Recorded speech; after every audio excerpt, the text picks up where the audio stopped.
देवस्य धीमहि धियो यो नः प्रचोदयात्। मेरा नाम जमुना प्रसाद साहू। 1987 से मैं पूर्ण रूपेण शांतिकुंज और गायत्री तपोभूमि की सेवाओं में समर्पित हूँ और तब से यहीं काम कर रहा हूँ। वर्तमान में एनसीआर जोन में अपनी सेवाएं दे रहा हूँ। जुड़ने के क्रम में, मिशन से जुड़ने के क्रम में 1981 में परम पूज्य गुरुदेव गायत्री शक्तिपीठ सीधी के उद्घाटन में गए थे और वहाँ पर हमारे पिताजी ने गायत्री मंत्र की दीक्षा ली थी। वो दीक्षा लेके जब घर आए तो उन्होंने हम सबको गायत्री मंत्र के बारे में बताया, अखंड ज्योति पत्रिका के बारे में बताया, साहित्य के बारे में बताया। मैं बचपन से हनुमान चालीसा का विधिवत पाठ किया करता था और लगभग 12 वर्ष तक मैंने पाठ किया और उसके बाद फिर गायत्री चालीसा से हमारे पिताजी ने जोड़ दिया तो मैं गायत्री चालीसा का पाठ करने लगा और अखंड ज्योति पत्रिका नियमित हमारे घर पे आती थी। तो पूर्ण रूपेण तो नहीं, पर उसकी कहानियाँ या कभी कुछ हिस्से पढ़ लिया करते थे और वहीं से हमारा धीरे धीरे जुड़ने का क्रम बना। गायत्री शक्तिपीठ के जो देवसर में भी बनी हुई है उसके कार्यक्रमों में मुझे एक याद है, एक बार वहाँ पर स्वामी प्रज्ञानंद जी और स्वामी कपिलानंद जी, तो उन दोनों के कार्यक्रम को मुझे बचपन में सुनने का मौका मिला। मैं 10वीं में पढ़ता था, मुझे ज़्यादा स्मृतियाँ नहीं हैं, लेकिन इतनी स्मृति है कि ये परिचय कराया गया कि इन्होंने बड़े महत्वपूर्ण पदों से नौकरी छोड़ करके परम पूज्य गुरुदेव के काम को करने के लिए अपना पूरा जीवन समर्पित कर दिया है। उतना ही अंश का असर हमारे जीवन में रहा।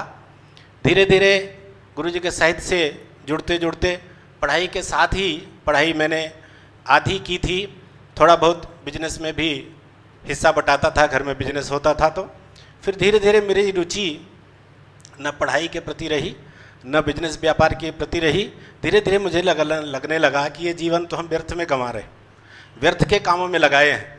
ये कोई जीवन है, कुछ अच्छा जिया जाना चाहिए, लेकिन क्या करें, कैसे करें, इसके बारे में जब लोगों से राय लेते थे कोई सही राय कोई नहीं बताता था और कोई सही मार्गदर्शन नहीं करता था। बहुत दिनों तक ये मन में भटकाव बना रहा। फिर पिताजी से भी बात करते थे, एक युग निर्माण विद्यालय के बारे में पत्रिकाओं में निकलता था, एक दो बार पूछा भी तो उन्होंने कोई विशेष इसमें मतलब रुचि जाहिर नहीं की। लेकिन फिर बहुत कहने के बाद इस स्तर में आ गए कि ठीक है, तुम्हारा जाना है तो चले जाओ। वहाँ हमारे एक राम अवतार साहू जी रहते थे, पहले यहाँ भी समयदान दिया था, तो उनके साथ हम वहाँ से निकले सीधी के लिए। ये पता चला सीधी से कोई बस जाने वाली, रात में रुके सीधी शक्तिपीठ पर, पता चला कि बस नहीं जाएगी तो राम अवतार जी वहीं से घर लौट गए। मन में मेरा तो संकल्प था कि मुझे तो जाना ही है, यहाँ तो रहना नहीं है।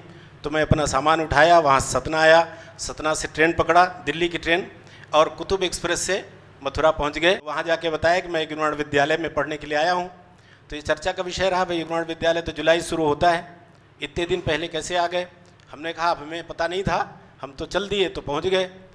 बाद में पंडित जी लीलापत शर्मा जी से मुलाकात हुई, उन्होंने पूछा कि भाई क्यों आ गए हो।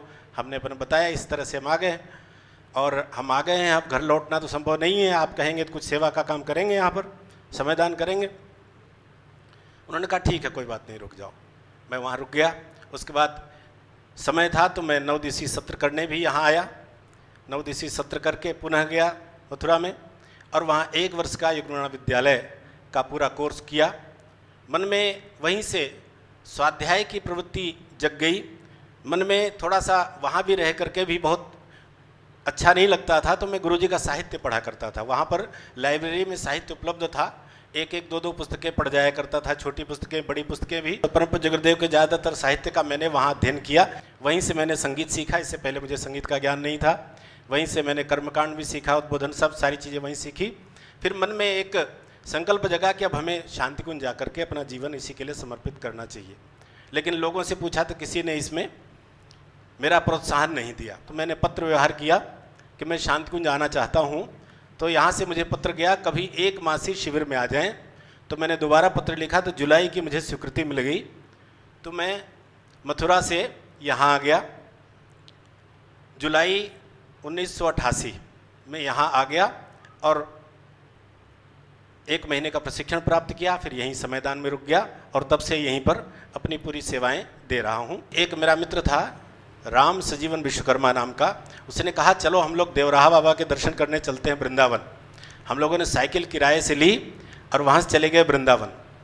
वहाँ पर जब पहुँचे, यमुना नदी के बीचों बीच थोड़ा सा एक किनारे पर एक मचान बना हुआ था। 1-2 पुलिस वाले दूर खड़े हुए थे, उनके 1-2 शिष्य नीचे थे और वो मचान में थे। हम लोग दोनों पहुँचे, पीले कपड़े पहने हुए थे, तपोभूमि का कलर जो विद्यार्थियों का होता है पीले कलर का, वो हम लोग पहन के गए हुए थे। तो उन्होंने देखा तो बोले कहाँ से आए हो? हमने बताया हम लोग तपोभूमि से आए हैं। तो उन्होंने मिलाया। देवराहा बाबा जी ने पूछा कि तुम लोग कहाँ से आए हो? तो हमने बताया हम लोग तपोभूमि से आए हैं। तो उन्होंने थोड़ी देर देखा, फिर बोला तपोभूमि तो ऋषियों की तपस्थली है, तुम जिस गुरु से जुड़े हो बड़े महान गुरु हैं, तुम लोग जिस काम को कर रहे हो बड़ा महान कार्य है। वहाँ से उनका आशीर्वाद लिया। उन्होंने कहा ये भक्त लोग हैं, इनको 2 बार प्रसाद देना। तो संतरे का प्रसाद दिया था उन्होंने, मुझे अभी भी याद है। तो वो संतरे लेकर के, थैले थे युग्रमणि लिए हुए, तो उसमें रख करके लेकर के आए। तपोभूमि में एक क्रम था कि आरती प्रार्थना में, यज्ञ में सभी लोग भाग लेते थे, पंडित जी भी भाग लेते थे। तो शाम को जब ध्यान होता था, उस ध्यान में बैठे तो मुझे ध्यान में ही ऋषियों के दर्शन हुए। शायद उन्हें कृपा रही होगी या गुरु जी कृपा रही होगी, तो मुझे विश्वास बढ़ गया कि हम जो काम कर रहे हैं वो अच्छा काम कर रहे हैं और ऋषियों का मार्गदर्शन हमारे साथ है। फिर मैं वहाँ से यहाँ आ गया। यहाँ मैं जब रुक गया तो मेरी ड्यूटी लगी ऊपर भोजनालय में, माता जी के चौके में। पहले ऊपर भोजनालय चलता था, आदरणीय गौरी शंकर भाई साहब के अंडर में हम और एक भाई और थे, चौहान जी। 4 महीने मैंने वहाँ ड्यूटी की थी। ऊपर भोजन चढ़ाया जाता था, विभिन्न कमरे थे, उन कमरों में सारे अरेंजमेंट किए जाते थे। पाल लगाने का काम हम लोगों का रहता था और भोजन की व्यवस्था बनाने का। एक दिन ऐसे जा रहे थे तो लाइन लगी हुई थी शांति कुंज के कार्यकर्ताओं के बच्चों की। तो मैंने उससे पूछा ये लाइन किसकी है? हम लोग थोड़ा पहले चले जाते थे व्यवस्था बनाने के लिए। तो उसने कहा कि ये तो माता जी बुलाती हैं बच्चों को, कुछ देती है। मेरे मन में एक इच्छा पैदा हुई कि मैं भी कार्यकर्ता का बेटा हूँ, हमें तो नहीं बुलाया।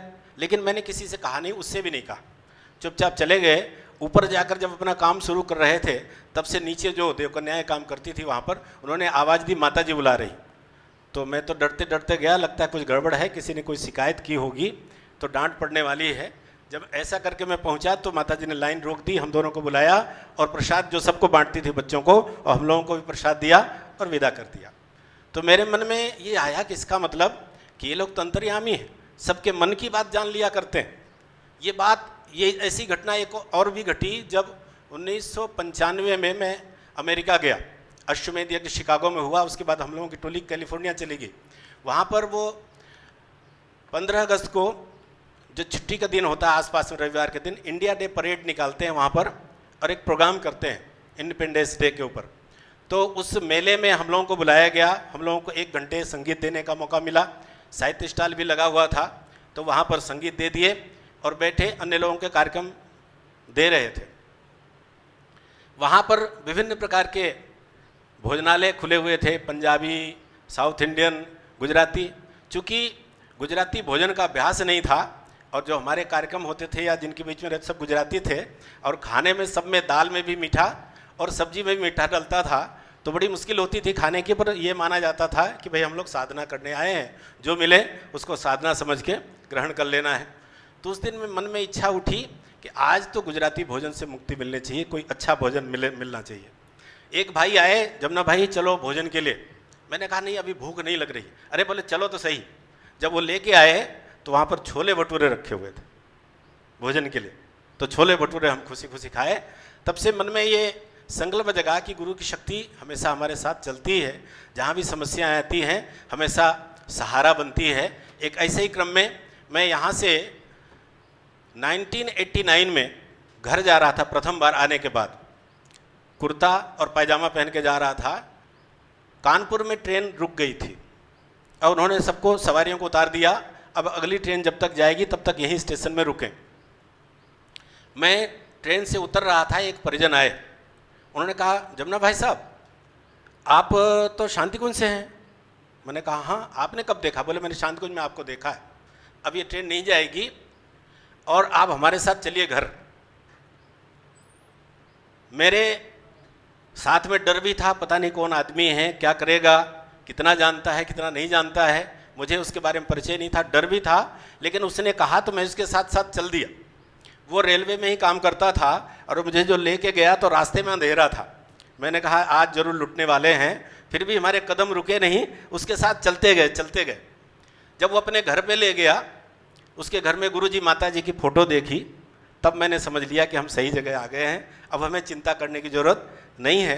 उन्होंने रात में अपने घर में रखा, खाना खिलाया और सुबह लखनऊ के लिए एक ट्रेन में बैठा दिया। बोले इससे लखनऊ चले जाइए, लखनऊ से आगे एक ट्रेन पकड़ करके घर चले जाइएगा। राम उजागर सिंह नाम था, पहले शायद वो मीटर गेज थी उसमें काम करते थे और वो कैंसिल हो गए थे मीटर गेज।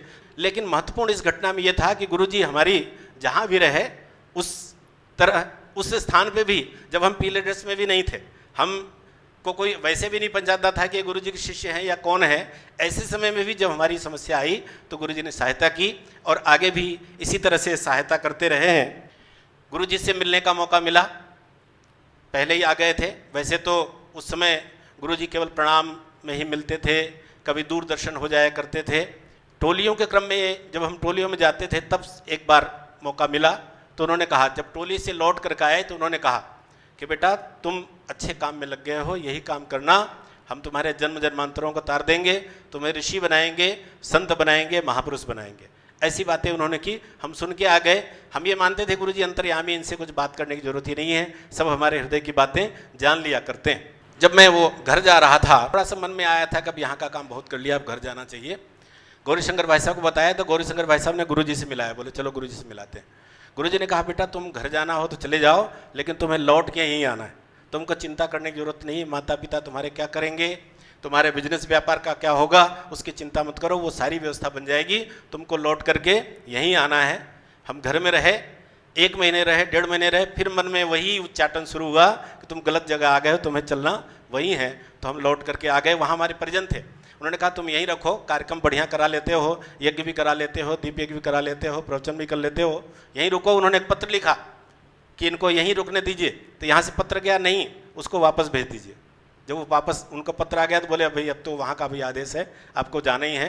तो मैं वहाँ से यहाँ आ गया और अब जहाँ जो मौका मिलता है सेवाएं देता हूँ। मैंने अनुभव किया जो हम काम करते हैं उसके अभी तक तो योग्य नहीं बने हैं, लेकिन अवसर मिलता है तो कर लेते हैं। आभास बाद में होता है कि हमने कितना बड़ा काम कर लिया, पहले उसका अनुभव नहीं होता है और योग्यता भी नहीं पाते हैं कि हम ये काम कर भी सकते हैं। लेकिन काम मिलता है तो पूरी हिम्मत से, पूरे उत्साह से करते हैं, बाद में पता चलता है कि कितना बड़ा काम कर लिया। बहुत बहुत धन्यवाद। नंद कुमार पांडे। 81 का दौर था जब परम पूज्य गुरुदेव जी शक्तिपीठों के दौड़ों पे चल रहे थे। उस समय मैं 4th क्लास में था। गुरुदेव जी का वो सैलाब हमें आज भी इन नेत्रों में दिखता है। आदरणीय कपिल बाबू जी थे। चूँकि मैं गांव महासुआ मेरा गांव है, रीवा जिले में, गांव में प्रज्ञापीठ परम पूज्य गुरुदेव जी के कर कमलों द्वारा स्थापित हुई। रास्ता तो था नहीं, गांव में रास्ता उसमें हुआ नहीं करता था। अरहर जिसको हम लोग तुअर बोलते हैं, अरहर का खेत काट के परम पूज्य गुरुदेव जी के लिए रास्ता बनाया गया था। रास्ता जितना लोगों परिजनों ने साफ किया, परम पूज्य गुरुदेव जी के जहाँ प्रथम चरण पड़े थे पहली बार उस भूमि में एक आम का पेड़ था, उसी के नीचे परम पूज्य गुरुदेव जी को जहाँ शक्तिपीठ बनी थी वहाँ जाना था। तो पता नहीं, सफाई तो बहुत अच्छी की गई थी, कारपेट वगैरह उस समय जो हुआ नहीं करती थी। परम पूज्य गुरुदेव जी के पैर में बबूल का एक बड़ा सा कांटा, पैर में चूहा। आदरणीय कपिल बाबू जी बगल में थे तो बोले गुरुदेव को वो दिस हमें अभी याद है, मैं 4th कक्षा में उस समय था। बोले कहाँ ला दिए जंगल में? तो आदरणीय कपिल बाबू जी के शब्द थे, गुरुदेव आप तो कहा करते थे भगवान तो गांव में होते हैं, देवता तो गांव में होते हैं, तो गांव में ला दिए। परम पूज्य गुरुदेव जी ने, मैं जहाँ तक मेरे स्मृति पटल में है, 2 मिनट तक शांत वहीं खड़े रहे। इसके बाद वो कांटा निकला, गुरुदेव के पैर से जैसे कांटा निकला खून की पिचकारी बाहर निकली। गुरुजी स्तब्ध रहे। इसके बाद गए, माता जी की प्राण प्रतिष्ठा हुई। पश्चिमा विमुख परम पूज्य गुरुदेव जी बैठे थे। काफ़ी 25-30 गांवों का सैलाब। उस समय ये प्रचार था कि हिमालय के एक ऋषि आ रहे हैं, उनके दर्शन के लिए लोग आए थे। गायत्री परिवार को जानते थे पर पता नहीं कितने जानते थे। जो लड़कों की एक आदत होती है, तो परम पूज्य गुरुदेव जी के पास जाने में थोड़ा रोक ठोक तो थी, पर चूँकि दादाजी लोग थे तो मैं उनके साथ चला गया। प्राण प्रतिष्ठा हुई, सबको प्रसाद मिला, गुरुदेव जी को उद्बोधन हुआ। गुरुदेव परम पूज्य गुरुदेव जी का हमें एक शब्द आज भी याद है। मैं बोले कि तुम मेरी एज बताओ कितनी होगी, तो लोगों ने जो कुछ भी कहा, बोले मैं 18 वर्ष का हूँ, ऐसे कह रहे। मैं 18 वर्ष का हूँ और मालूम मैं कामधेनु का दूध पीता हूँ, मैं कामधेनु का दूध पीता हूँ। तो अब बाल बुद्धि तो सोचे भगवान कामधेनु क्या होती है, गाय भैंस तो सुने, कामधेनु क्या होती है, कामधेनु तो नहीं सुने।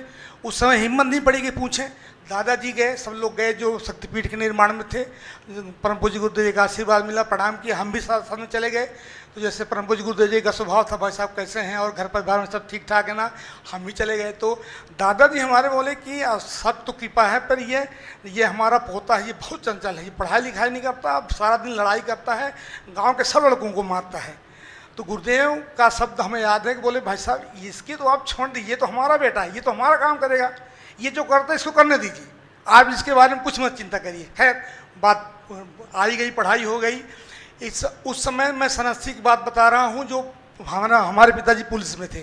तो पुलिस वालों के बच्चों को, 2 बच्चों को, जिनके बच्चों के 80-60% रिजल्ट आ जाता था, पुलिस में 8वीं के बाद भर्ती कर लेते थे। मेरा नंबर जब मैं 8वीं पहुँचा तो बहुत तेज तो नहीं था, पर परसेंटेज ठीक ठाक आ जाता था। एक दिन अकस्मात मेरे को पता नहीं, गुरुदेव का चित्र तो नहीं था, पर किसी की स्मृति याद आई कि तेरे को मेरा काम करना है। करना है कि नहीं करना? तो बोले करना है, पढ़ाई में ध्यान करना है, पर उतना ध्यान नहीं लगाना है। तो हम सोचे भगवान ये, मैं किसी से ये बात बताया नहीं। दादाजी के पास में गया, बोले दादाजी आज हमें एक सपना आया है, एक कोई आए थे वैसा कह रहे हैं, तो मैं पढ़ाई में मन थोड़ा कम लगाने के लिए बोल गए हैं। वो कौन बाबा हैं ये? तो बोले तू फालतू की बातें ज़्यादा करता है, जो कर पढ़ाई लिखाई। मैं आप सबसे दिल की बात बताऊं, परम पूज्य गुरुदेव की बात बताऊं, उसी दिन से मैं पढ़ाई में थोड़ा लापरवाही बरतना शुरू किया, और ये बात आई कि मेरा 60% रिजल्ट कम आए। अगर मैं कहीं वहाँ चला गया तो जो गुरुदेव वो बाबा जो आए थे हिमालय से, उनका काम बात कैसे होगी।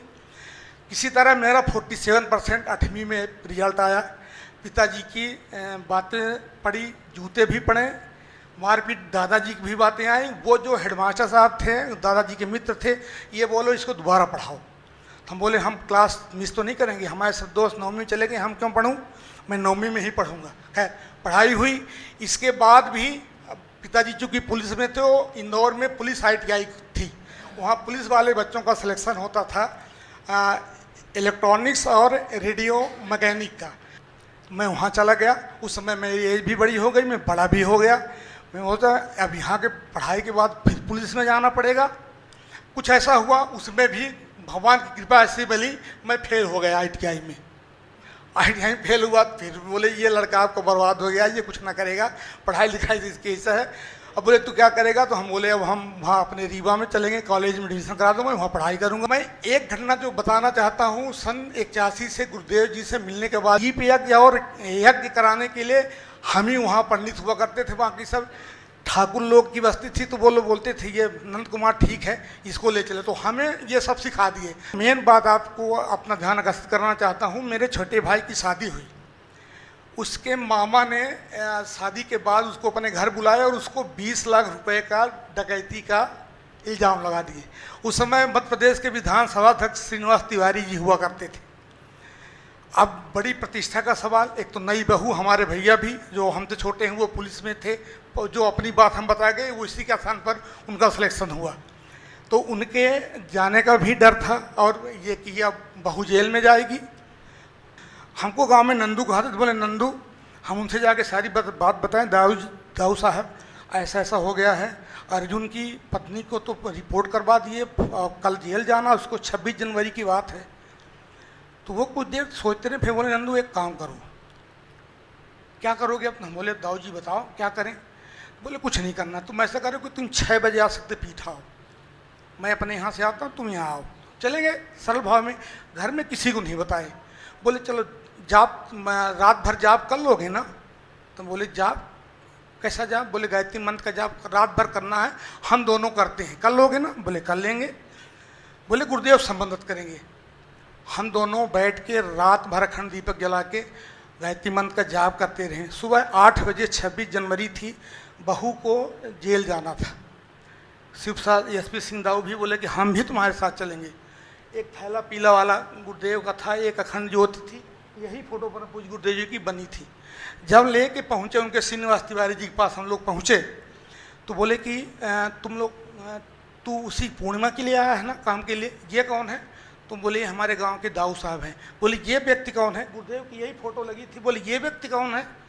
तो बोले क्यों? बोले कि ये आज हमें रात भर परेशान कर रख दिए हैं कि तेरे को न्याय करना है, किसी के साथ अन्याय हो रहा है, तेरे को न्याय करना है, कल 2 लोग आएंगे तो तेरे को उसकी मदद करना है। तो बोले कि ये व्यक्ति आज हमें रात भर परेशान कर दिया। आप बिलीव करेंगे, विश्वास करेंगे, उसी समय उनको जो करना था आदरणीय श्रीनिवास तिवारी विधानसभा अध्यक्ष जी अपने हिसाब से वो उस केस को पूरा रफा दफा किए। और ये बात हम आज मंच के परम पूज्य गुरुदेव के मंच के माध्यम से बता रहे हैं। हम आज तक इस बात को कभी किसी से भी नहीं बताए। बोले कि नंदू आप बताओ, तुम मिशन के लिए क्या करोगे, गुरुदेव के लिए क्या करोगे? तो हम बोले दाऊ साहब आप जो कहोगे मैं वो करने के लिए तैयार हूँ। उसी समय विश्वविद्यालय बना हुआ था। तो बोले विश्वविद्यालय बना, वहाँ पढ़ाई होती, पढ़ने जाओगे? तो बोले हाँ दाऊ साहब कैसे होता है बताइए। तो बताएं कि जहाँ तुम एक शिल्पी करने, हम 1993 में यहाँ एक शिल्पी करने आए थे उन्हीं के माध्यम से।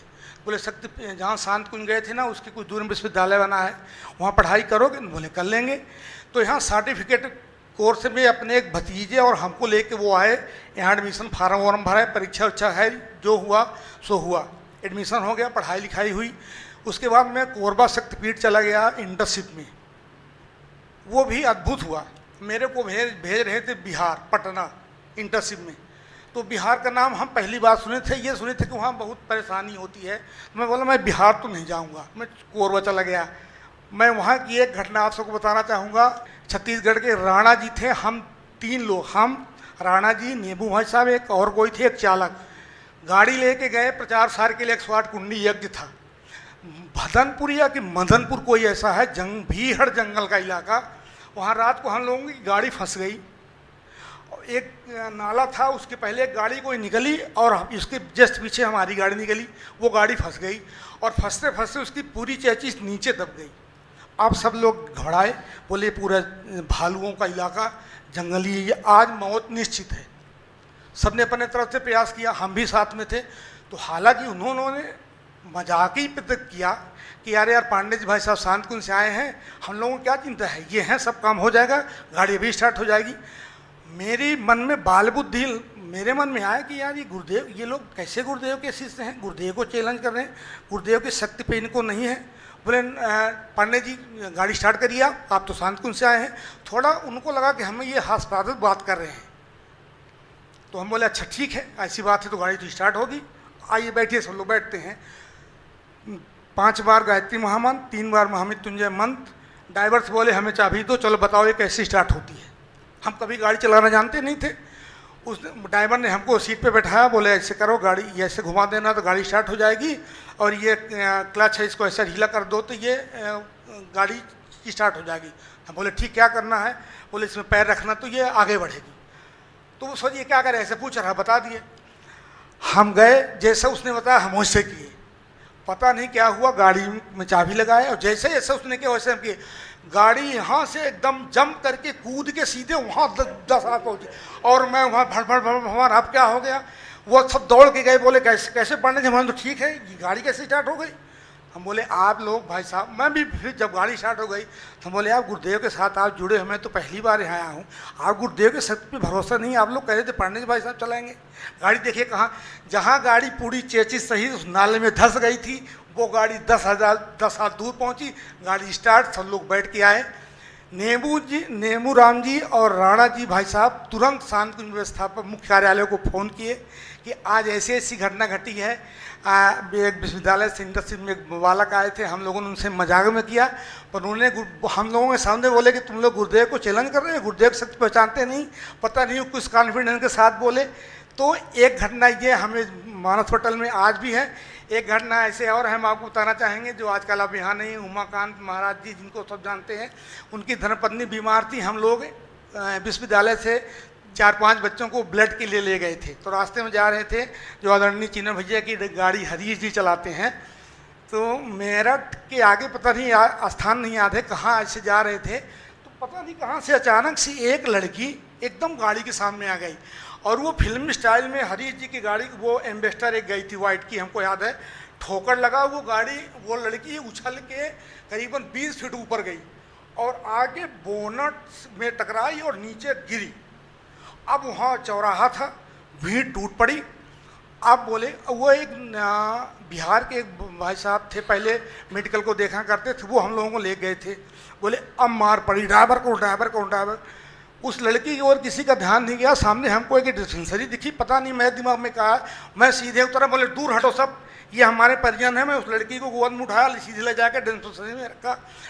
डॉक्टर्स बोले ये हमारी बहन को एक्सीडेंट हो गई, हमारे परिजन आ रहे थे शांतकुंज से, तो ये हमारी बहन की गलती है, पता नहीं कैसे चोट लग गई इसकी। और उसके यहाँ पूरा कट गया, उसका गैस आ गया था। तब तक संयोग उसकी माँ भी आ गई। हम क्या जाने उसकी कौन माँ है कौन उसकी बहन है। मैं अपनी हेगड़ी में कहता रह गया कि हमारी बहन है, कोई कुछ नहीं करोगे, दूर चलो, हमको जो करना हो वो हम करेंगे। तब तक उसकी माँ भी आई, परम पूज्य गुरुदेव परम वंदनीय माता जी उसके मुख से बोले, कोई इन हमारे परिजनों को कोई टच नहीं करोगे, ये हमारे परिजन हैं, हमारी बेटी ठीक है। तब तक उस लड़की की आंख भी खुल गई, अपने माँ को देखी, रोने लगी, बोली माँ कुछ नहीं हुआ। डॉक्टर बोले बेटा यहाँ तेरे 4-5 टाँके लगेंगे। वो लड़की स्वस्थ थी। उस माँ को हम धीरे से बोला, माता जी आपकी बेटी गुरुदेव की पास से बच गई है, इसके उपचार के लिए कुछ पैसा वैसा हो तो हम लोग दें, हम लोगों को जाना है नोएडा, एक हमारे परिजन बीमार हैं। तो वो बोली भगवान का शुक्र है बेटा, हमारी बेटी बच गई, आप लोगों को जहाँ जाना है आप जाइए, आप सबको उठाइए। वो लेडीज आके सबको बोली कि इन हमारे परिजनों को कोई कुछ नहीं बोलेंगे, हमारी बेटी स्वस्थ है, ये हमारा बेटा इनको छोड़ने जा रहा है। और हम लोग सब लोग बैठे। आज भी हरीश भाई साहब हैं, वो जो श्रीकांत भाई, श्रीकांत जी नाम था बाबूजी, वो हैं कि नहीं हमें याद नहीं है। 4-5 बच्चों में, उन बच्चों में हम अभी यहाँ परम पूज्य गुरुदेव जी की छाया में आप लोगों के सामने हैं। तो ये घटना है। इस विद्यालय की बात है 2012 की, बीएससी फर्स्ट ईयर का एक बैच था, कार्तिकेय पांडे, लखनऊ का, बहराइच का लड़का था। विश्वविद्यालय में एडमिशन हुआ, 15 दिन के बाद ही उसको साधारण सी बुखार आई। चूँकि मैं हॉस्टल में काम करता था, हॉस्टल में था, तो बच्चों को देख रेख करने में और सेवा करने में हमें आनंद आता था।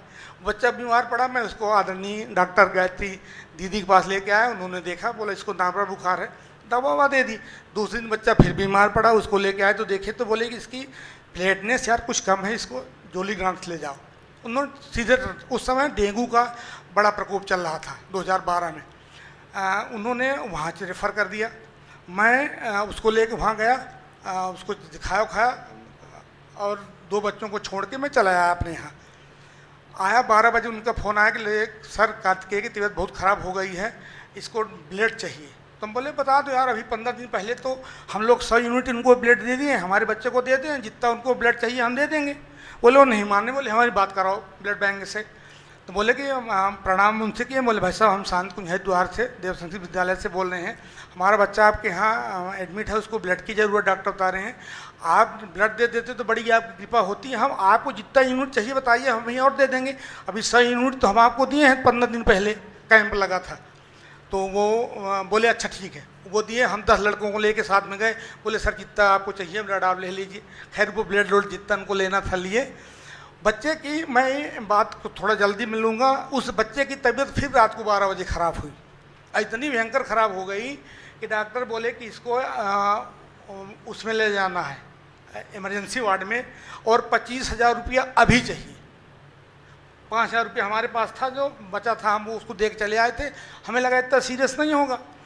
तो वो जो लड़के को हम रात को छोड़ाए थे, उनका फ़ोन आया कि सर ऐसा ऐसा कह रहे हैं, इसकी तबीयत भयंकर ख़राब हो गई है, तो अब पैसा कहाँ मिले। तो हम बोले बता दो उनके पैसा, रात को कहाँ मिलेगा 12 बजे।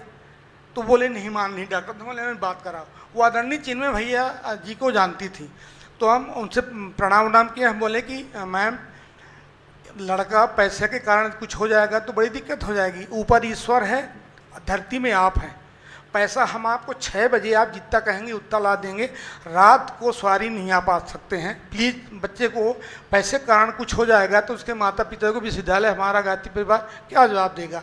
थोड़ा उससे भाव भरी बात किए तो वो बात मान गई, ट्रीटमेंट शुरू किए। हम आदरणीय भैया को रात को ही फ़ोन लगाए कि आदरणीय भैया जी ऐसा ऐसा हुआ है, 4 बजे बोले कोई बात नहीं भाई साहब, हम 4 बजे सोनी भाई साहब को भेजते हैं। 4 बजे सोनी भाई साहब, राधे श्याम सोनी भाई साहब जाते हैं। 4 बजे सुबह हमको 1 लाख रुपया वो दिए। हम गाड़ी लेके ठीक 6 बजे पहले ही वहाँ पहुँच गए, उनको जाके पैसा दिए और लड़के का ट्रीटमेंट शुरू हुआ। ये घटना मैं इसलिए बता रहा हूँ कि आप हमारे परम पूज्य गुरुदेव भगवान कैसे हैं। 7 दिन तक वो बच्चा वेंटिलेटर में रहा। जो मशीन लगी थी उसकी सांस रुक रुक के कभी चले कभी, मतलब ये था कि डेड। श्रद्धेय डॉक्टर साहब ने गीता की क्लास ध्यान के समय लिया करते थे। श्रद्धेय डॉक्टर साहब उस संयोग से उस दिन गुरुवार था, क्लास थी। श्रद्धेय डॉक्टर साहब गए क्लास में, पूरी क्लास में सबको बताए कि आज अपना ही बच्चा इस स्थिति से गुजर रहा है। आज हम क्लास लेने की स्थिति में तो नहीं है, फिर भी क्लास लेंगे। क्लास जैसे तैसे लिए 5 बार गायत्री महामृत्युंजय मंत्र का जाप करवा के सारी बातें बताएं और आदरणीय भैया को बोले कि जिनमें तुम जाके एक बार देख तो आओ। उसके पहले हम चले गए थे। आदरणीय भैया नेपाली फार्म के कुछ दूर तक गए होंगे, पता नहीं क्या कैसा हुआ, वो बात करके डॉक्टर से चले आए। वो जो लेडी थी हमसे बोले कि भाई साहब आपने बच्चे को ले जा सकते हैं, ये तो ये आज रात को या ये कल तक का मेहमान है। तो उस समय बज रहे थे 6:30 पौने 7। तो हम थोड़ा डरे। हम बोले कि मैम पैसा जो लग रहा है वो लोग हम तो दे ही रहे हैं, हम लोग आप इस बच्चे को आज रात भर प्लीज़ और रोक लीजिए, क्योंकि हॉस्टल में ये बच्चा जाएगा। हमारे पास 500-600 बच्चे हैं, हम इसको ले जाएंगे, रास्ते में कुछ हो जाएगा तो हम लोगों के लिए बड़ी मुश्किल हो जाएगी। हम लोग कैसे बच्चों को रोक पाएंगे, आज इसको आप रात भर और रोक लीजिए। उसके माता पिता आ गए थे, उसकी माँ यहीं पर परम पूज्य गुरुदेव की समाधि पर, बस एक ही शब्द उनका हमको याद है। वो कहती थी गुरुदेव कार्तिकेय नहीं रहेगा तो हम जी तो लेंगे, पर हमारा जीना बड़ा मुश्किल हो जाएगा। 12 बजे रात को प्रतीक्षालय, वो जहाँ वहाँ आईसीयू वार्ड के बगल में बैठने का होता है, मैं वहीं बैठा था। अब ये सोच रहा था कि ये कितने दिन का मेहमान है, जो भी है। बैठा था, जो वार्ड बॉय होता है वो बोला कि कार्तिक के साथ कौन है, तो बोले मैं हूँ, बताओ क्या हुआ। बोला आपका कार्तिक देख रहा है। तो हम ये सुने थे कि जब आदमी का अंतिम समय होता तो एक बार चेतना आती है, तो हम बोले कि वही घटना घटी। तो मैं वहाँ जाने में पहले पॉलीथीन यहाँ लगाना होता था, ग्लव्स, तो मैं कुछ नहीं पहना, मैं सीधे भाग के वहीं गया। तो वो आंखें खोला था, जैसे मेरे को दिखा तो मेरे को इसका भाव ये लगा कि मेरे को प्रणाम कर रहा। तो हम बोले कार्तिक, तब मैं इतना बोला कि उसकी आंखें फिर से ठप गई, बंद हो गई। तो हम बोले कि खेल हो गया। मैं अनमने मन से वापस चला आया। 5 या 7 मिनट ही बाद वो लड़का फिर से आता है। बोले वो कहाँ गए भाई साहब जो भी कार्तिक के साथ पास गए थे। हम बोले हाँ बताओ क्या हुआ। बोले आपका बच्चा बैठ गया है, उठ के बैठा है। बोले ये क्या हो। मैं गया तो वो हल्का सा मुस्कुराया, उसका भाव फिर यही था प्रणाम। धीरे से बोला सर भूख लगी है। उसका ये था कि सर भूख लगी है। तब तक वो वार्ड बॉय डॉक्टर के पास गया, बोला कार्तिक जो वेंटिलेटर में था, सांस उसकी नहीं थी, और मशीन में देखते गया। देखते देखते 5, 10, 15, 20, 50 तक, डॉक्टर के आने तक वो मशीन जो लगी थी वो 50 तक पहुंच गई। और कार्तिकेय स्वस्थ हो गया, बैठ गया। एक ही रट थी, सर भूख बहुत लगी है, सर भूख बहुत लगी है। चूँकि 7 दिन से वो वेंटिलेटर में था।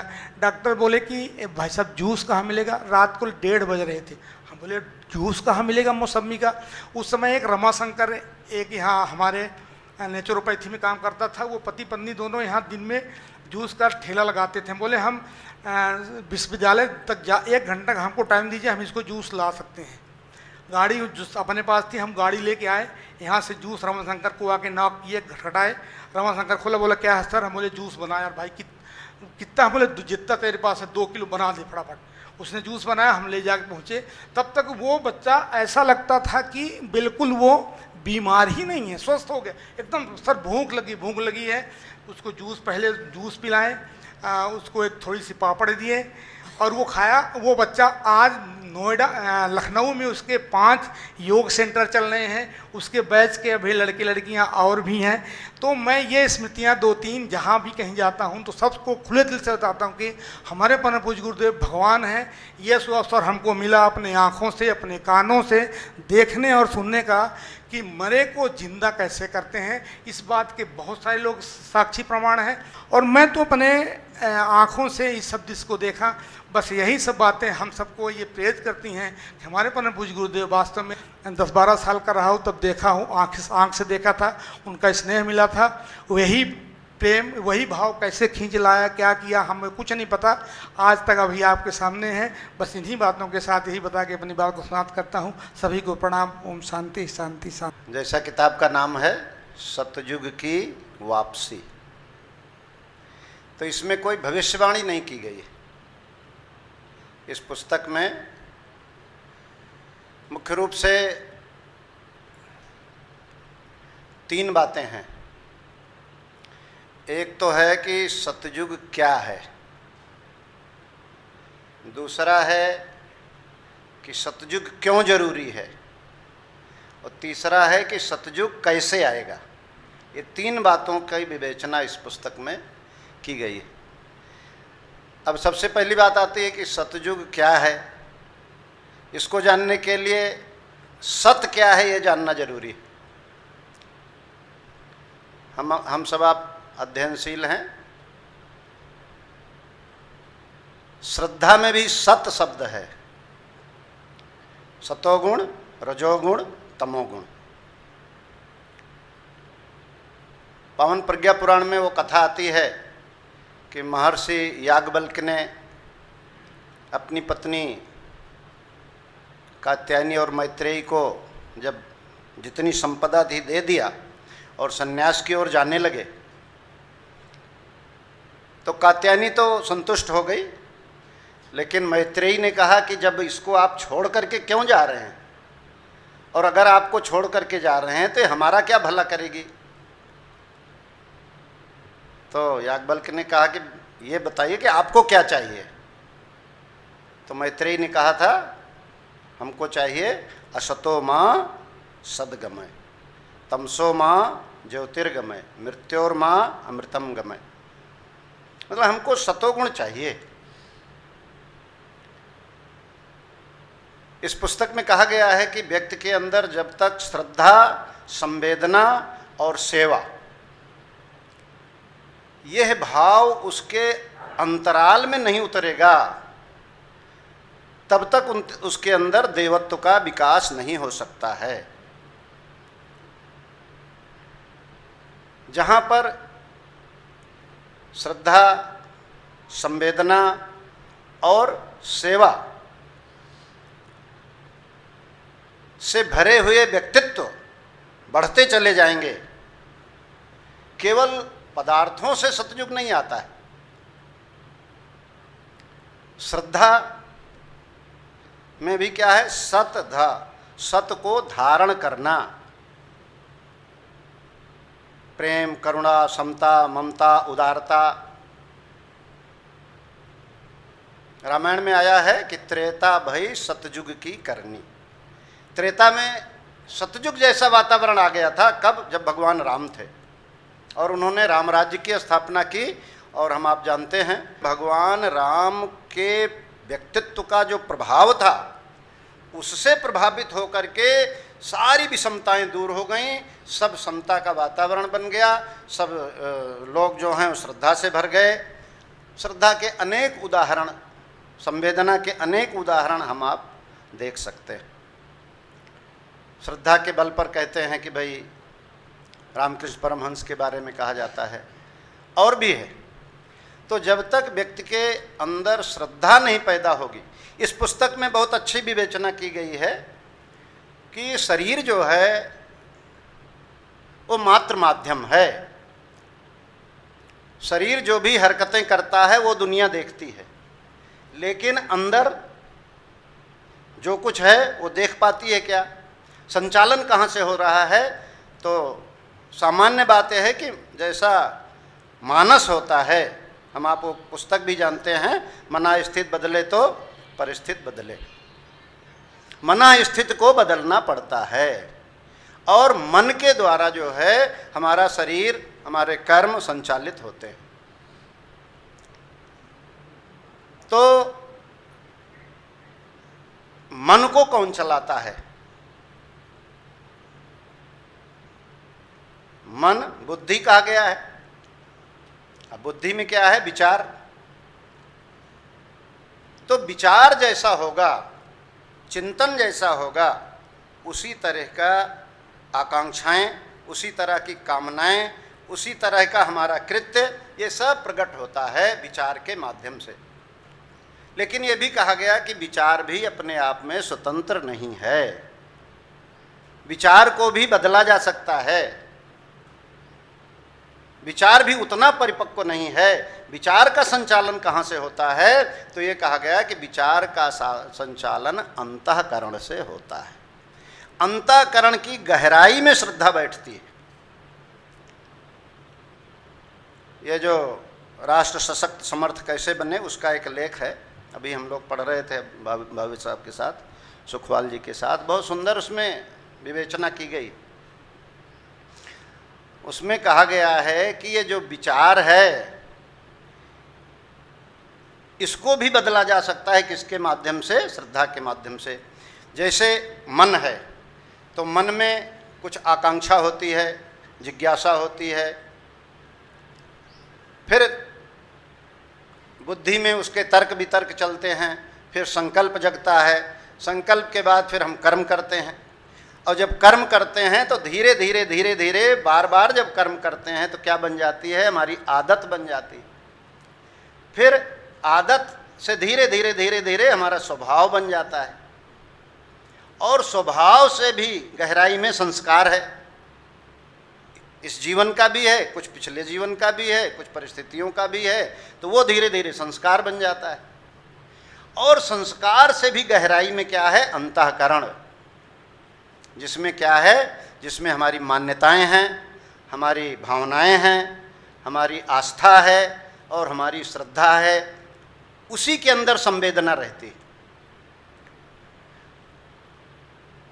व्यक्तित्व जो है उसमें प्रतिभा, संपदा और ये जो कुछ है, कहते नहीं हैं कि ग्रह भेषज पद पवन पद पट पाई कुजोग सुजोग, जैसा भी होता है, अगर उसका सदुपयोग करने वाला व्यक्ति मिला तो वो सबके लिए लाभकारी हो जाती है, और अगर दुरुपयोग करने वाला व्यक्ति हुआ तो सबके लिए वो घातक बन जाती है।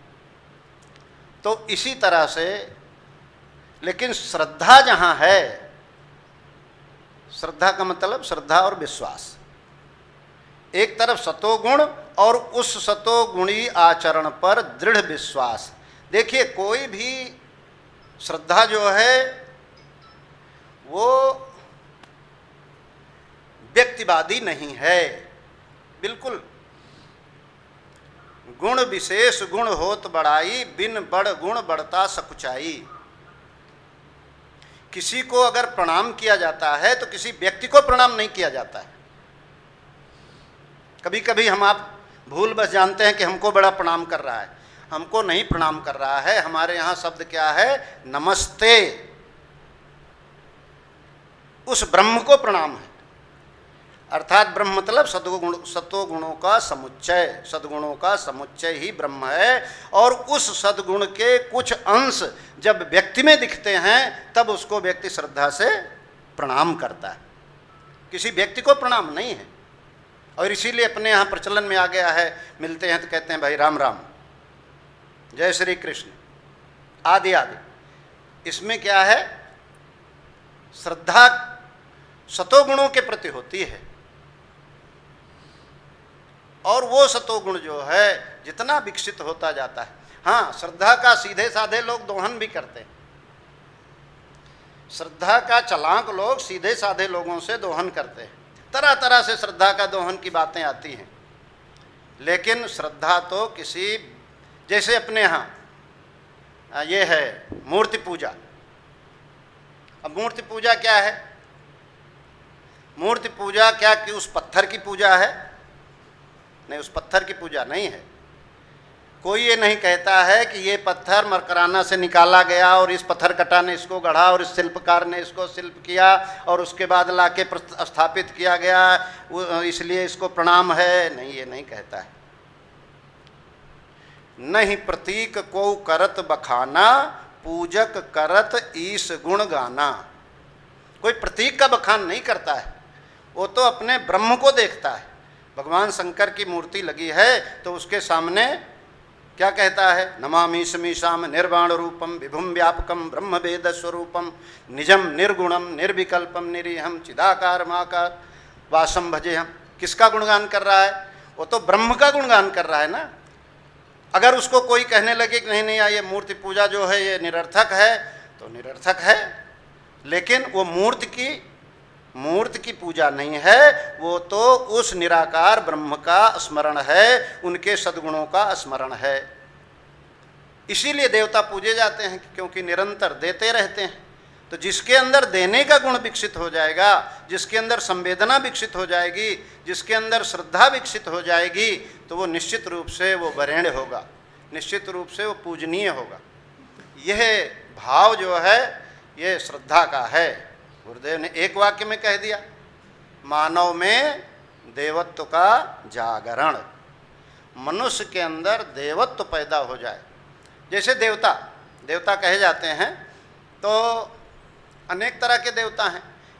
एक तो प्रकृतिगत देवता हैं, अग्निर्देवता, वातो देवता, सूर्यो देवता, चंद्रमा देवता, वसव देवता, रुद्रा देवता, आदित्य देवता, ये सब प्रकृतिगत देवता हैं जो निरंतर हमको देते रहते हैं और उन्हीं के कारण हमारा जीवन संचालित हो रहा है। अगर ये देना बंद कर दें, थोड़ी देर के लिए वायु देवता देना बंद कर दें, तो हम जीवित नहीं रह सकते। तो इसके कारण ये पूजनीय हैं और हमारी कृतज्ञता की संस्कृति है। उस गुणों को, उनके जो उदार गुण हैं, जैसे धरती की क्षमाशीलता है, और भी गुण हैं, इसी तरह वायु के हैं, और भी तत्व हैं। उसके अलावा देवी देवता कौन है? उसके अलावा गुणवाचक देवता है। गुणवाचक देवता का क्या मतलब है? गुणवाचक देवता का मतलब है कि जैसे भाई धन की देवी लक्ष्मी, विद्या की देवी सरस्वती, विवेक के देवता भगवान गणपति, तो ये सब कौन हैं? ये जितने हैं हमारे जो पौराणिक देवता हैं, ये सब गुणों के देवता हैं। और ये किस लिए पूजा जाता है? केवल जल फूल अक्षत चढ़ाने के लिए नहीं, वो वरेण्यम और धीमहि के लिए पूजे जाते हैं। उनके सद्गुणों को हम वर्ण कर रहे हैं और उनके सद्गुणों को अपने जीवन में धारण करने का प्रयास कर रहे हैं। अगर पूजा में वरेण्यम और धीमहि का भाव नहीं है तो वो पूजा भी निरर्थक है। नहीं साहब इनकी पूजा करेंगे और ये देवता ये आशीर्वाद बरसाएंगे, वो आशीर्वाद बरसाएंगे, वो एक ही आशीर्वाद बरसाते हैं, अरे बेटे जो हमारे अंदर सद्गुण है उसको अपने अंदर विकसित कर, वरेण्यम को धीमहि कर। नहीं साहब वरेण्यम नहीं करेंगे, धीमहि नहीं करेंगे, अक्षत फूल चढ़ाएंगे और सारे देवता प्रसन्न हो जाएंगे। नहीं, ऐसा दुनिया में कोई देवता नहीं है जो केवल अक्षत फूल से प्रसन्न होता हो। अगर भगवान के सद्गुणों की तरफ हम बढ़ने के लिए कदम नहीं बढ़ाते हैं तो भगवान बहुत कठोर भी है, बहुत कठोर है। देखिए कोरोना का जो महामारी आई है, कोई सोचता था, कोई जानता था? एक अदृश्य जीवाणु, एक अदृश्य विषाणु पूरी दुनिया में आफत मचा के रख दिया और सब भागे भागे घूम रहे हैं और सब जो हैं बिल्कुल एक लाइन में खड़े हो गए, चाहे अमीर हो, चाहे गरीब हो, चाहे किसी जाति का हो, चाहे किसी मजहब का हो, चाहे किसी पंथ का, सबको एक लाइन में खड़ा कर दिया। किसने? उस महासत्ता ने। तो ये जो देवी देवता होते हैं ये गुणों के परिचायक होते हैं और इन गुणों को जिन महापुरुषों ने धारण कर लिया उनको भी हम भगवान कहते हैं। जैसे भाई भगवान रामकृष्ण परमहंस हुए, कह देते हैं कि नहीं, भगवान अपने महर्षि अरविंद हुए, और भी अनेक जो हुए हैं उनको भी हम भगवान इस तरह से कहते हैं कि भाई जो अवतार हुए, अवतार भी सद्गुणों को धारण किए हैं, इसके कारण हम उनको अवतार मानते हैं। चाहे राम हुए, कृष्ण हुए, बुद्ध हुए, और भी जितने महापुरुष हुए, ये सब अवतारी चेतना जो हैं चूँकि उन सद्गुणों को धारण करती हैं इसलिए उनको हम भगवान मानते हैं।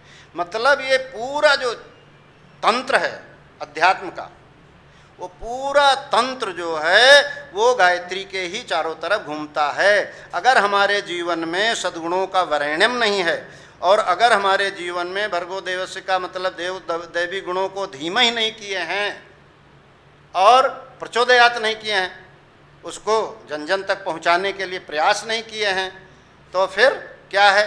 फिर तो कोई लाभ नहीं है।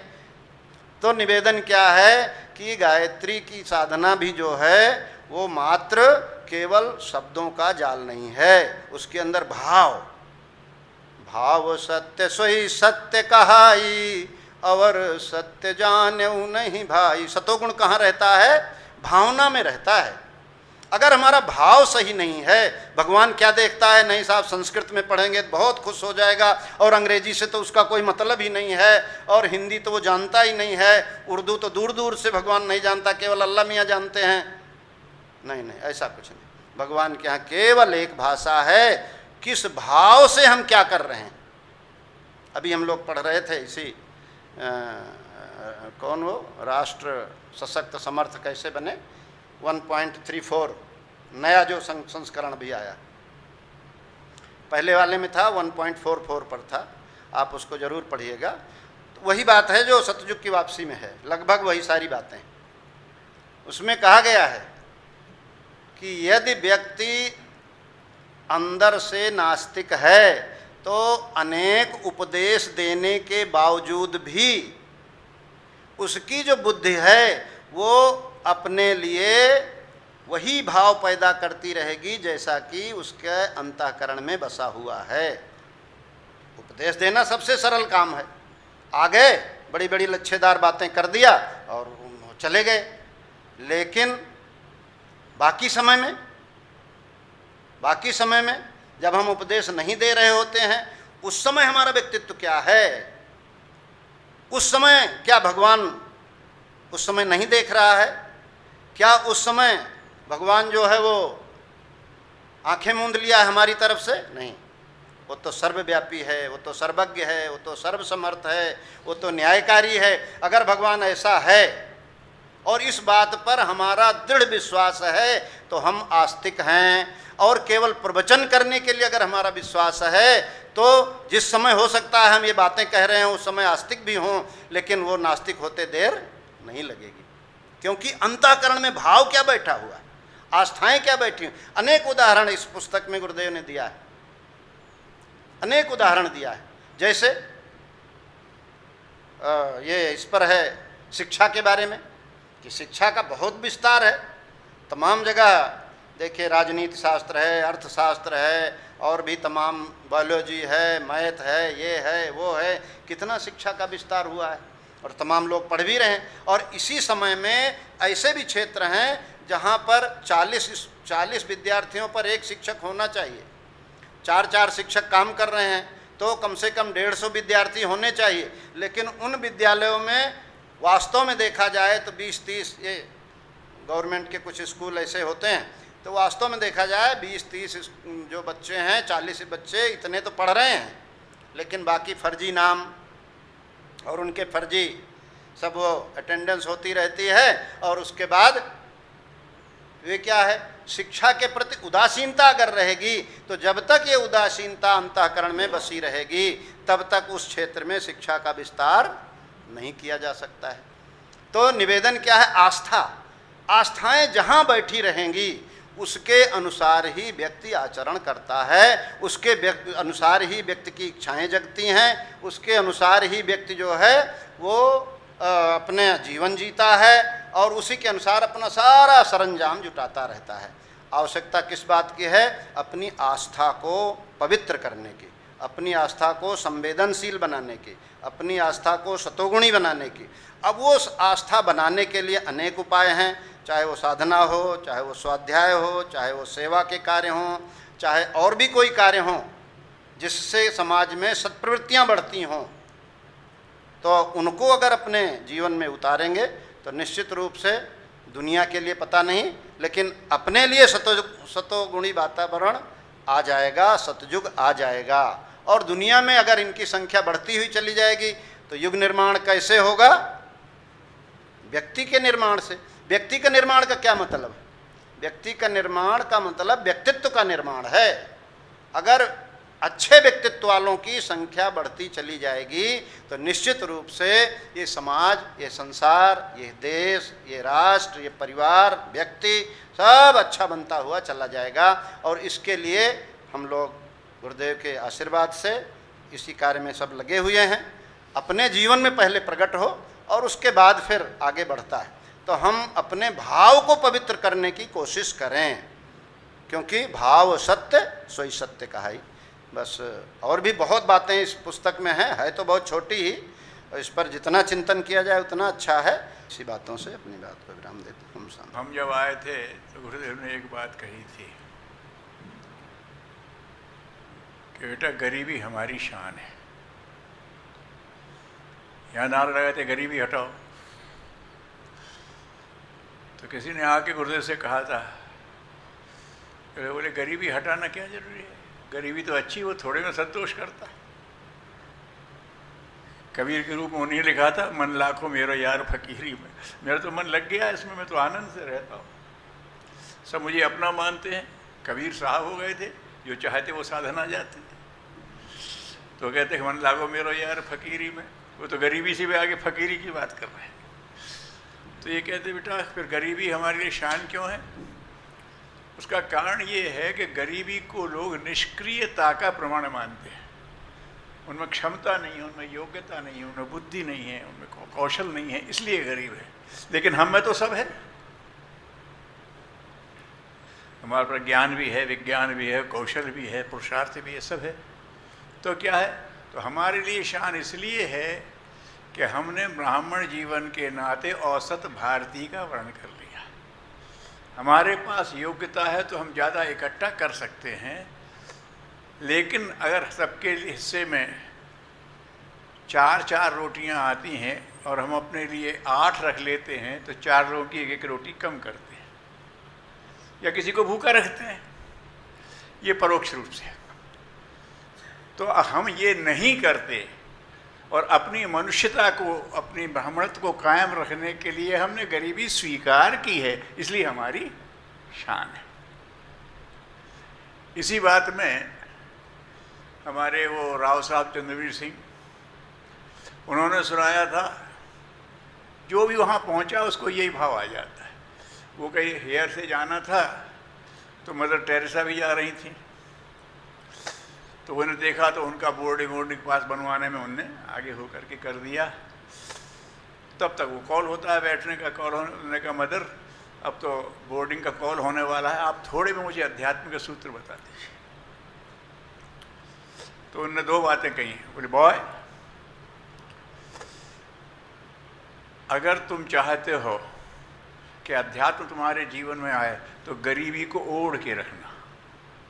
वही हम समर्थ हैं, गांधी समर्थ है, आगा खा के महल में भी ठहरता है, लेकिन गरीबी ओढ़ के रखी है। विनोबा के भावे के मांगने से लाखों एकड़ जमीन आ रही है, लेकिन वहीं के वहीं है, ओढ़ के रखी है। गुरुदेव ने गरीबी ओढ़ के रखी है। जैसे एक वचन कह दिया करोड़ों में चला गया और जो आ रहा है उसे माता जी वही मोटा चावल उसकी रोटी है, आटे में घाटा नहीं, घी के नहीं है दर्शन, बने रहो तुम बरसन। हम आए थे तब वहाँ कह रहे थे।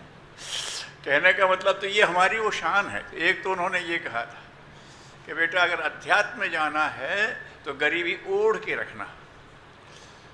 और एक दूसरी बात कही थी, बेटा याद रखना, those who pray together stay together. सामूहिक प्रार्थना करना, जो एक साथ प्रार्थना करते हैं, प्रार्थना में हमारा मन एक साथ डूबता है।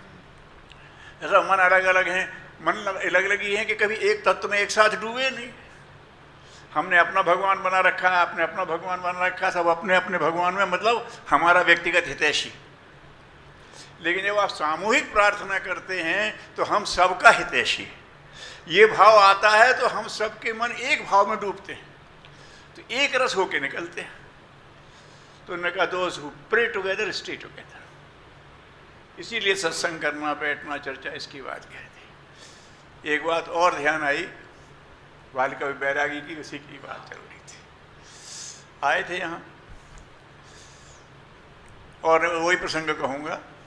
तो उन्होंने ये बताया था अपना जो विश्वविद्यालय कि भैया हम तो भिखारी नहीं, मंगता के बच्चे थे।